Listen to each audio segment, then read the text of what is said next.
하나님 말씀은 사무엘하 2장 24절에서 3장 5절입니다. 사무엘하 2장 24절에서 3장 5절까지입니다.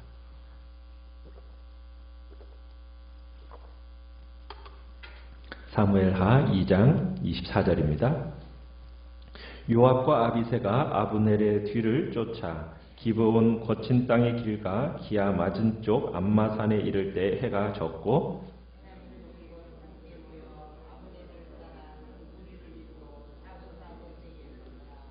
아브넬이 요압에게 외쳐 이르되 칼이 영원히 사람을 상하겠느냐 마침내 참혹한 일이 생길 줄을 알지 못하느냐 내가 언제 무리에게 그의 형제 쫓기를 그치라 명령하겠느냐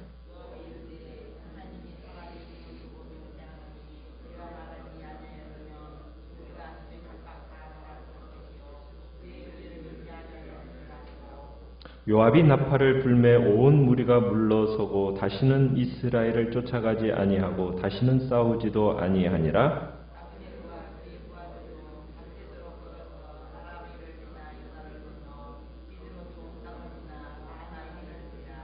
요압이 아브넬 쫓기를 그치고 돌아와 무리를 다 모으니 다윗의 신복 중에 19명과 아사헬이 없어졌으나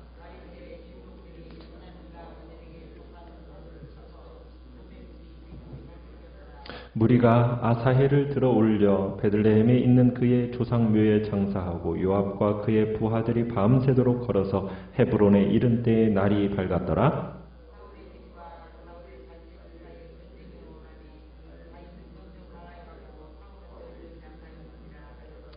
다윗이 헤브론에서 아들들을 낳았으되 맏아들은 암논이라 이스라엘 여인 아히노암의 소생이요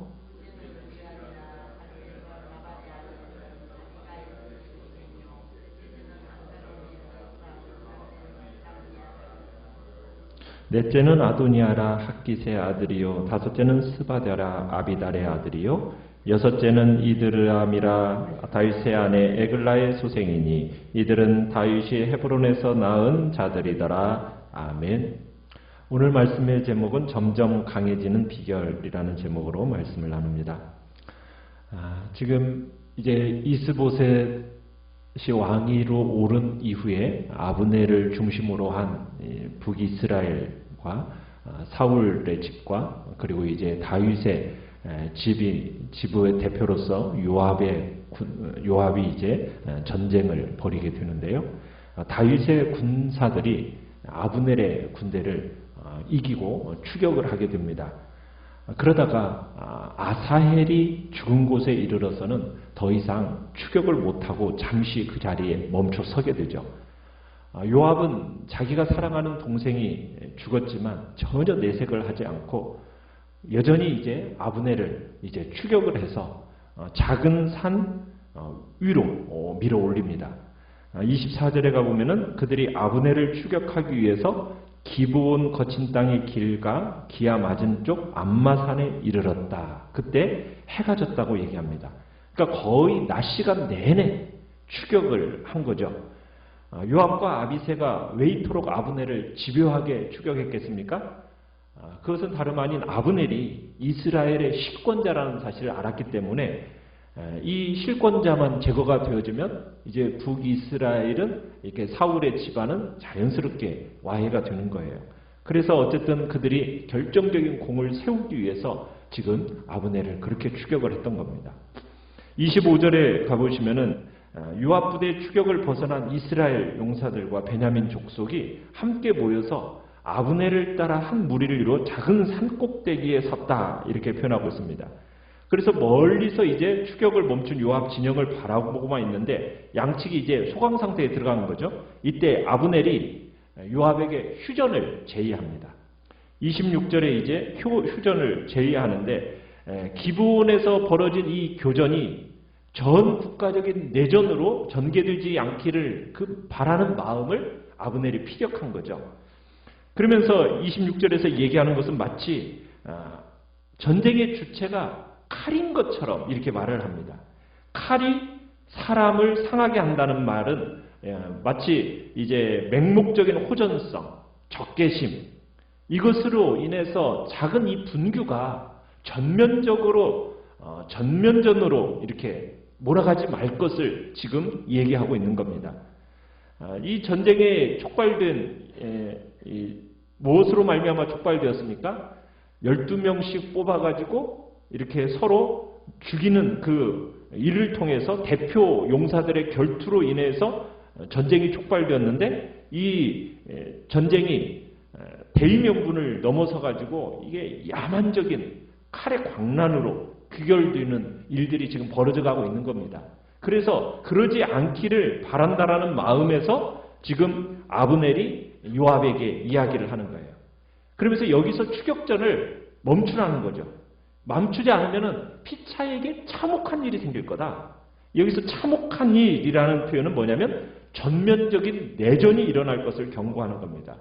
그래서 전쟁을 그치게 하기 위해서 요압이 그의 군사들에게 아브넬의 군대를 공격하는 일을 즉시 중지하도록 명령해야 한다고 지금 아브넬이 요압에게 요청하고 있는 겁니다. 그러니까 나름대로 일리 있는 휴전 제안인 거죠. 어떻게 보면 참 전쟁의 시작도 아브넬이 했고 휴전의 제의도 지금 아브넬이 주도하고 있는 것을 보게 됩니다. 자, 그런데 이 아브넬의 휴전 제의를 27절에 요한이 어떻게 합니까? 즉각적으로 받아들입니다. 그래서 28절에 보면 요압이 나팔을 불어서 유다 사람들이 더 이상 이스라엘을 쫓아가지 말도록 군령을 바라게 되고 추격전쟁은 그치게 되죠. 그리고는 29절에 보면 아브넬과 그의 부하들이 밤새도록 걸어서 아라바를 지나 요단을 건너 비드론 온 땅을 지나서 마하나임에 도착했다. 이렇게 얘기하고 있습니다. 자, 요압의 진영도 이제 아브넬 쫓기를 그치고서는 돌아와서 무리를 이제 다 계수해 보았습니다. 자, 다윗의 신복 중에 얼마가 전사한 것으로 밝혀졌습니까? 그렇죠. 19명과 아사헬에서 20명이 전사한 것으로 밝혀졌습니다. 다윗의 신복들이 그러면 베냐민과 아브넬에게 속한 자들은 몇 명을 쳐 죽였습니까?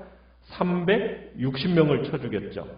전사자의 비율로 보면은 360대 20이 되니까 요압의 군대가 크게 이긴 싸움이라고 할 수 있겠죠. 그러나 그날의 치열한 전투를 감안하면은 그렇게 결정적인 승리라고 생각하기는 아쉬운 점이 많습니다. 게다가 누구를 잃었습니까?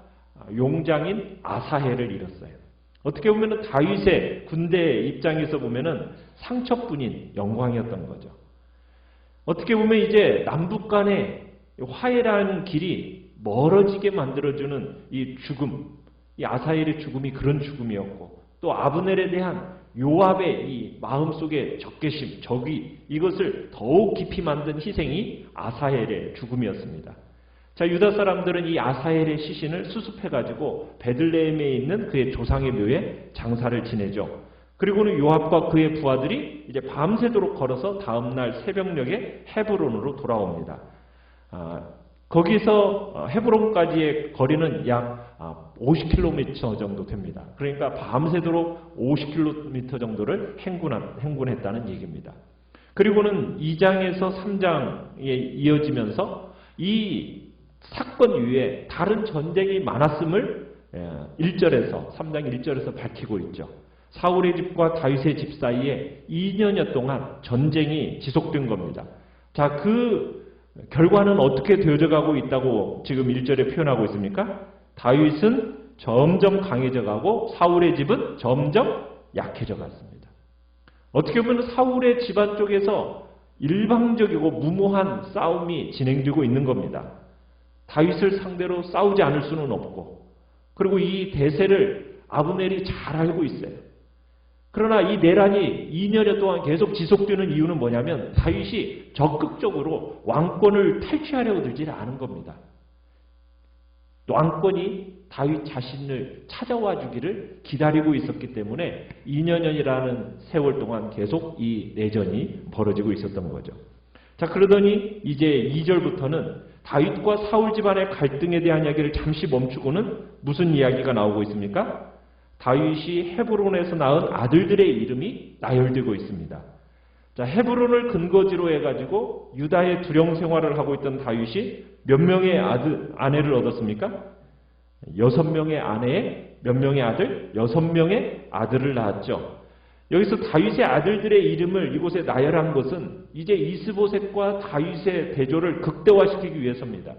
계속 쇠퇴해가는 이스보셋과 대조적으로 다윗은 왕성하게 번성하고 있음을 보여주는 장면입니다.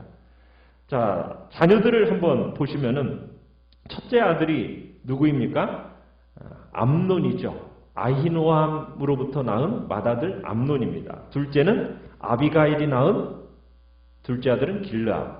그 다음에 셋째는 그술왕 달메의 딸 마아가가 낳은 압살롬. 또 넷째는 핫깃이 낳은 아도니야. 다섯째는 아비달이 낳은 스바랴. 여섯째는 에글라가 낳은 이드르암. 자, 이렇게 해서 6명의 아들들인데 지금 아내들의 목록을 보면 다윗이 정략적으로 결혼했다라는 것을 보여줍니다. 왜냐하면 출신 지역이 달라요. 그래서 그리고 각각 한 명씩의 왕자를 낳은 것을 볼 때 나름대로 아내들한테 공평하게 대하려고 했다는 모습을 또한 보게 됩니다. 그래서 이스라엘이라는 지역은 이스라엘의 중북부 평원 지방에 있습니다. 그래서 최초의 아내 아히노암은 이스라엘 출신이에요. 아비가일은 어디 출신입니까? 갈멜 출신이에요. 갈멜은 남유다, 저 밑쪽 출신이죠. 이때 돈과 재산을 몽땅 싸들고 다윗을 도왔던 망명정부 시절의 동지고 후원자였죠. 또 헤브론에 있는 동안에는 그술 왕 달메의 딸 마아가와 결혼을 하게 되는 게 이건 정치적인 목적이 있었던 것 같아요. 그래서 이제 이스보셋, 이 그술이라는 곳은 어디에 있느냐면 이스보셋의 영토와 국경을 유지하고 있는 북동쪽에 있는 나라거든요. 그래서 이 나라의 공주와 정략 결혼을 하면서 이스보셋과 주변의 국가들을 함께 견제했던 것 같습니다. 그러면서 이제 다윗이 왕조를 확장해가는 시점에서 이런 아들들이 그 가문의 힘이 되었을 것 같아요. 그런데 여러분, 이 아들들을 보면은 다윗의 경우에 이후에 이 아들들이 다윗에게 어떤 역할을 합니까? 불화와 비극을 제공한다라는 것을 우리가 보게 됩니다. 암논은 어떤 일을 벌입니까? 이복 누이 동생 다말을 강간했다가 압살롬에게 죽임당하죠. 압살롬은 또 어떻게 합니까? 아버지 다윗을 반역했다가 요압에게 피살당하고, 아도니아는요 이복 동생인 솔로몬과 왕권을 다투다가 결국에는 비참한 최후를 맞이하고. 그러니까 한 왕가에서 지금 다른 어머니들을 두고 태어난 이 이복 형제 왕자들의 공존한다라는 것은 그렇게 쉬운 문제가 아닌 거죠. 잠재적인 권력 투쟁의 전조가 이 속에 지금 들어있다라는 것을 우리가 보게 되는 겁니다. 어떻게 보면 많은 아내와 많은 왕자들이 참으로 번성한다라는 것을 보여주는 측면이 있는가 하면 미래의 또 왕실의 어두운 빛을 이렇게 비춰주는 그런 역할을 한다라는 것을 우리가 보게 됩니다. 이 당시는 일부 다처제가 허용되던 시기였기 때문에 사람들이 그게 크게 문제 삼지는 않았습니다. 그러나 이것이 다윗에게는 나중에 큰 시험거리가 되고, 왕이 시험에 빠지니까 결국 이스라엘도 어떻게 됩니까? 시험에 빠지게 되는 일이 되는 거죠. 그러니까 아무리 세상이 허용한다고 해도 하나님의 말씀에 순종하지 못하면 그건 나중에 큰 시험거리가 된다라는 거예요. 그래서 어떻게 보면은 참 이 아들들이 다윗에게 가져다주는 슬픔과 괴로움이라는 것은 일부 다처제에 대한 하나님의 간접적인 심판이다라고도 볼 수가 있는 겁니다. 어쨌든 그러나 일단은 이 순간만큼은 다윗의 집안이 매우 행복하고 그리고 번성해 간다라는 듯한 인상을 주고 있습니다. 우리는 이 다윗 왕권이 강성해져 가는데 이 강성함이 어떤 그의 전력이나 아니면은 그 많은 자손에 있는 게 아니었어요. 무엇이 다윗을 강하게 만들어가고 있는 겁니까? 하나님의 함께 하심이죠. 그 함께 하심이 진정 강함의 비결인 겁니다. 다윗은 아직 유다 지파의 지지만 받고 있어요. 그에 비해서 사울 집은 몇 지파의 지금 지지를 받고 있는 겁니까? 10지파입니다. 그러면은 사울의 집은 다윗 집보다 몇 배가 강해야 되는 거예요.